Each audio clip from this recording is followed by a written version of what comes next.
Welcome back. You're watching Prime Property. I'm Nayantara Rai. DLF has been in the news for the last 10 days, and not only for good reasons. The company, for 2,000 crore rupees, has sold a 50% stake in 2 residential towers that are still to be launched in New Delhi. The buyer is Singapore-headquartered sovereign fund GIC. The towers will come up as part of DLF's Capital Greens project in Delhi. Back in August 2007, DLF had shattered records by buying the site of this Capital Greens project, that's a 32-acre land parcel, for 1,675 crore rupees. Now for the bad news that came for DLF, and it's to do with its high-end residential project, The Crest in Gurgaon. On August 24th, the Supreme Court vacated its earlier stay and directed the Punjab and Haryana court to expeditiously decide on a 2013 writ petition of a resident welfare association seeking to stop DLF from selling and marketing its Crest project. This ex parte writ petition had been filed by an RWA of a project close to the Crest, that's the Park Place, and also a DLF project. The Park Place RWA had alleged DLF encroached on its land, that's 19.9 acres, for launching the Crest. DLF had launched the Crest at around 15,000 rupees a square foot, and the current market rate is approximately 17,500 rupees a square foot. I reached out to DLF on its deal with GIC, its mega fundraising plans going forward, and the outlook on prices. Well, I think we had articulated in our first quarter call itself that during this fiscal year we will be doing transactions worth about 3,000 crores, which included both private equity and some divestment of businesses which were non-core to us. So it's a part of that strategy. Going forward also, Nayantara, our business plan will be where lands which are getting more mature, we will be bringing in financial partners of global repute and basically upfronting cash for us whilst mitigating the risks on those projects by sharing the upsides or the returns in those projects with those financial investors. That is a business model that we will play out. It is a model which is asset light and higher on cash flows. It takes time in a real estate company to achieve that purpose, and this is a step in that particular direction. So you've talked about DLF raising 3,000 crore rupees this fiscal, but that's not good enough to have a big impact on DLF's debt. That's still over 20,000 crore rupees. You have sold non-core assets in the last few years. What's the plan going forward? Again, the focus of media is too much on our debt. We don't have that kind of focus, Nayantara. We have comfortable levels of debt which are actually serviced through our rental incomes. And almost 14,000 crores of our debt, 15,000 crores of our debt is serviced from our rental income. The balance is about 4,000 crore rupees of net debt which is in our development company, which is actually almost 3 to 4 times our EBITDA, which we are very comfortable servicing. Having said that, as we change our business model, we are moving towards making our development side of the business or DevCo as debt-free, because markets are changing, consumer preferences are changing, and hence we want to go into a very conservative balance sheet as far as our development side of it is concerned. So over a period of time, through divestments of certain equities in private equity and few other initiatives that we will take, plus hopefully if the interest rates do come off, then our sales momentum will increase in our residential space. Of course, you'll blame the media for DLF's debt being over 20,000 crore rupees and sales not being good in this property down cycle.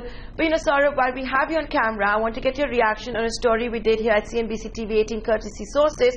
Sources had told us that DLF would sell about a 40% stake in its RentCo, that it could raise about $1.5 to $2 billion from a clutch of private equity investors. This would be a platform PE deal and the platform for a REIT, a real estate investment trust, going forward. Give us your reaction. We are looking at closely if we can set up a REIT in short period of time, maybe next 4 to 6 odd quarters. In the meantime, we have also been approached by a lot of private equity and sovereign funds who are offering to us that before going into the REIT markets, we can also look at setting up a RentCo platform. And that is something which we will look at it very closely. Last but not the least, these are questions that actually are on the table for our committee of independent directors. It is they who have to decide what is the best path to follow, and once they take a decision, that is what we will communicate to the markets and move on from there.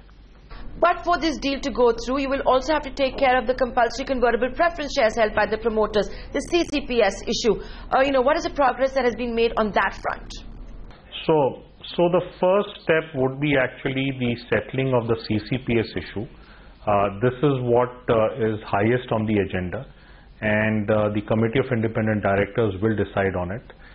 This 40% is an equity interest with the promoters hold in our subsidiary company called DLF'S Cybercity Developers Limited, and this is a very valuable entity. So we'll have to wait. I cannot really guide the markets as to what the value of this entity would be. This exercise has to be taken up by the banks for the Committee of Independent Directors. We'll have to wait on what is the valuation aspect of it. But when you look at this entire exercise, the CCPS offloading to a clutch of private equity investors, the promoters' stake in DLF will go up beyond 75% as a result of that. So, what happens then? Are you planning an OFS? Is that stage 2 of the fundraising? Yeah, so that will be, then it will be a QIP or a rights issue. So OFS is when the promoters will sell, but here it will be then a QIP or a rights issue. So in order to maintain the promoter stake at 75%, yes, we'll have to do a rights issue or a QIP post the sale of the CCPS or merging of the CCPS with DLF. So that is, again, as I said, there are many paths to achieve the final goal, and we will be coming back to the markets with the guidance after the Committee of Independent Directors have decided on it. Okay, let's leave your fundraising plans aside for a second. I want to get your views on the property market. Are you seeing any signs of a revival? It all depends upon which micro market you're talking about, Nayantara. So I really won't paint the whole country in the same brush. There are certain micro markets which are continue to do well. There are some micro markets which are very soft, and the best way to really revive the property market is to reduce the cost of debt and cost of equity. We don't see any cost of equity going down because cost of equity is dependent upon the government policies. Cost of debt is dependent upon RBI reducing interest rates. So hopefully, I think the recent announcement by the governor at Jackson Hole that RBI continues to be in accommodative mode will result in further reduction in interest rates, and the banks passing on that reduction to consumers. The property cycle will start to revive.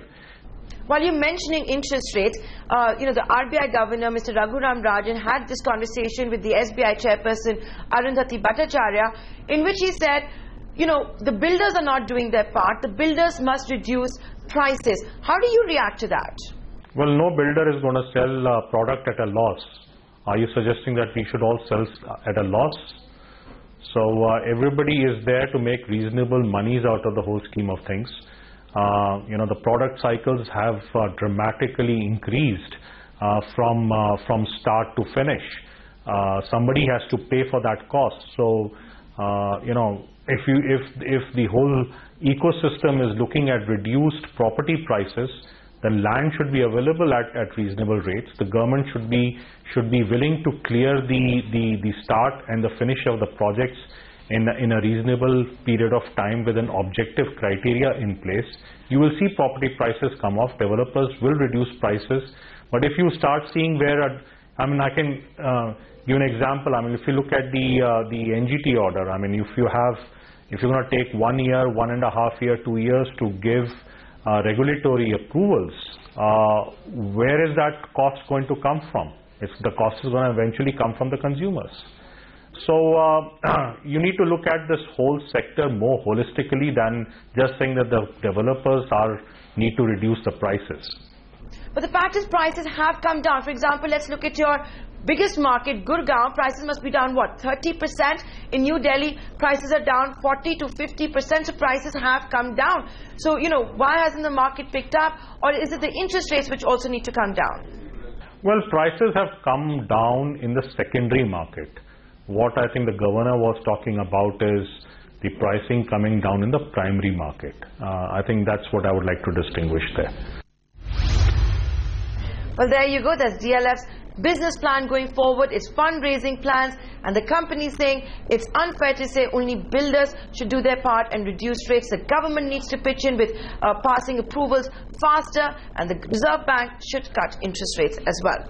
With that, time for a short commercial break. On the other side, we'll head to Chennai and find out why the warehousing segment has been picking up traction. Stay tuned.